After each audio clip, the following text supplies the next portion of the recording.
অনেক দিন ধরেই ঘুরতে যাওয়ার জন্য মনটা ব্যাকুল হয়ে যাচ্ছিল, কিন্তু সময় এবং সঙ্গ দুটোই সাথ দিচ্ছিল না। তাই ভাবলাম আমার ছোট্ট 5 বছরের ছেলেকে নিয়ে আমি একাই বেরিয়ে পড়ি কোনো জায়গার উদ্দেশ্যে। তো কোথায় যাবো ভাবতে ভাবতে ভাবলাম যে কাছে পিঠের মধ্যে হবে নবদ্বীপ, আর সেই নবদ্বীপে প্রথম যাত্রা আমাদের শুরু করা যাক। মনের মধ্যে কিছুটা ভয় তো লাগছিলই, কারণ ছোট্ট একটা বাচ্চাকে নিয়ে অত দূরে জার্নি করব, কি হবে না হবে, কারণ ওর বাবা এখানে থাকেন আমাদের সাথে, ও বাবা থাকে বাইরে। মনে কিছুটা তাই ভয় নেই। নবদ্বীপের পথে আমরা যাত্রা শুরু করলাম, আমরা মা এবং ছেলে মিলে।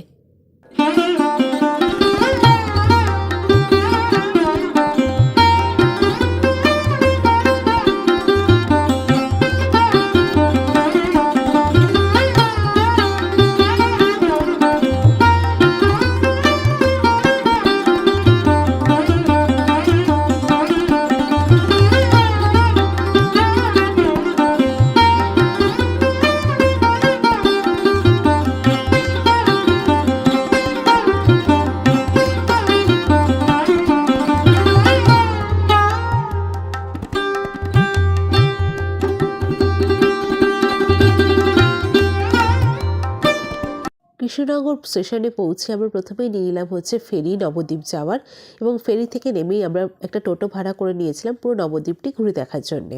নবদ্বীপের সাইট সিনগুলির মধ্যে প্রথমেই আমাদের পড়েছিল হচ্ছে শ্রীকৃষ্ণ চৈতন্য মিশন। এই মিশনে একটি ছোট্ট মন্দিরও রয়েছিল এবং তার সাথে পাশেই একটা মিউজিয়ামও ছিল, যেখানে বৃন্দাবনের সমস্ত লীলা কাহিনী বেশ চিত্রাকার সাহায্যে বর্ণনা করা ছিল। দেখতে কিন্তু খুবই সুন্দর লাগছিল জিনিসগুলো। আর আপনাদের একটা জিনিস দেখাই, দেখুন মন্দিরের মধ্যে অসংখ্য কৃষ্ণ ঠাকুরের, গোপালের মূর্তিগুলো বিভিন্ন বিভিন্ন সাইজের, ছোট থেকে শুরু করে বড় প্রত্যেকটা সাইজের এখানে মূর্তিগুলো রাখা ছিল।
অসম্ভব সুন্দর গুপ্ত বৃন্দাবন দর্শনের পরে আমরা আমাদের সাইট সিনের দ্বিতীয় স্পটে পৌঁছে গেছিলাম, যেখানে সদ্যোজাত চৈতন্যদেব তার মায়ের কোলে বসেছিলেন। সেই মূর্তিটি ছিল অসম্ভব সুন্দর লাগছিল জিনিসটি। মন্দিরটির নাম আমার এই মুহূর্তে মনে পড়ছে না, তবে অসম্ভব সুন্দর জায়গাটা ছিল হচ্ছে মন্দিরের, যেখানে গণেশ ঠাকুর, শিব ঠাকুরও বিরাজ করছিলেন।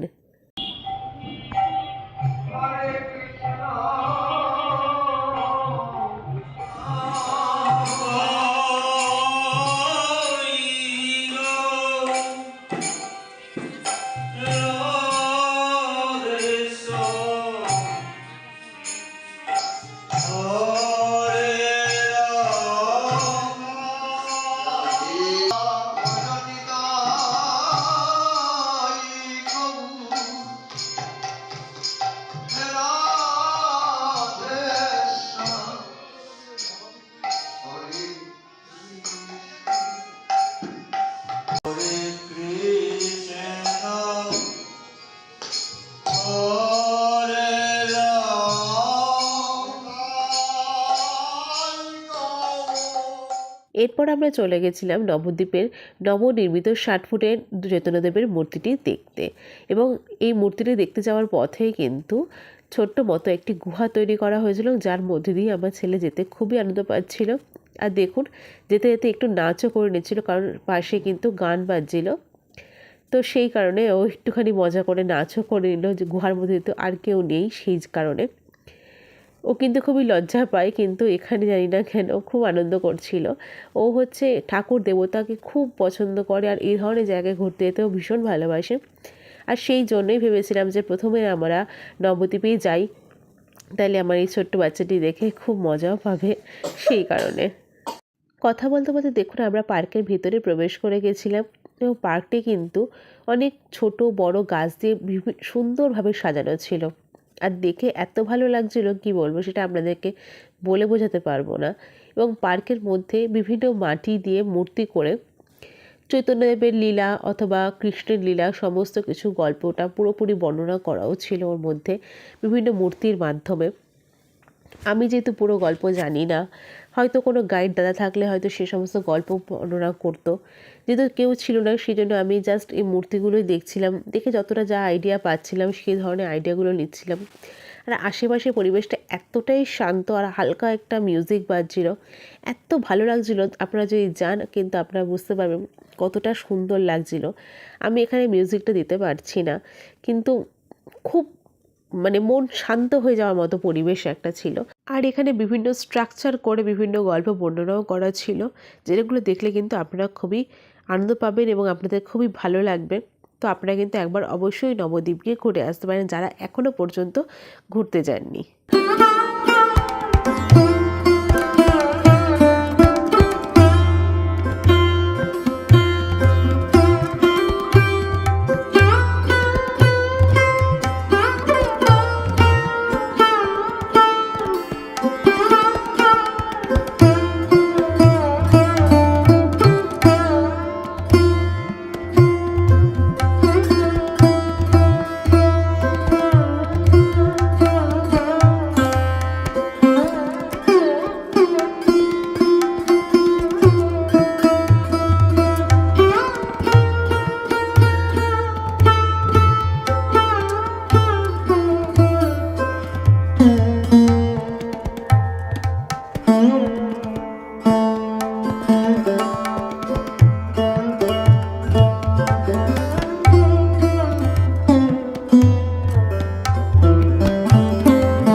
পার্কটির ভিতরে একটা মিউজিয়াম ছিল, যেখানে সমস্ত লীলা কাহিনী বর্ণনা করা ছিল।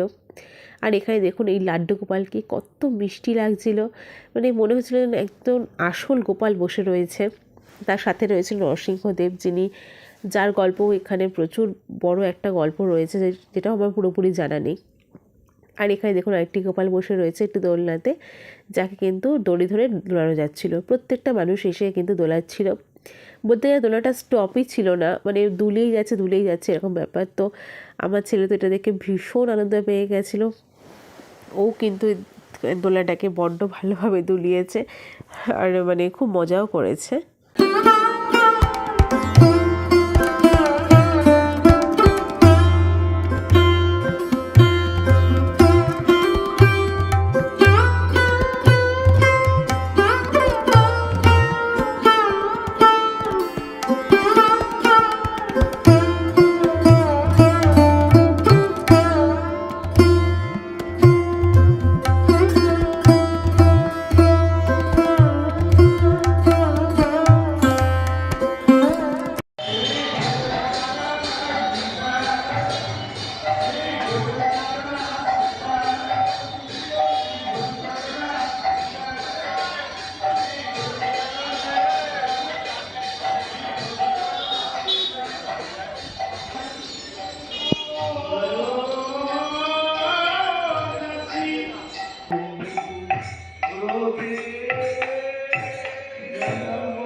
এরপর আমরা চলে গেছিলাম হচ্ছে জল মন্দির দেখতে।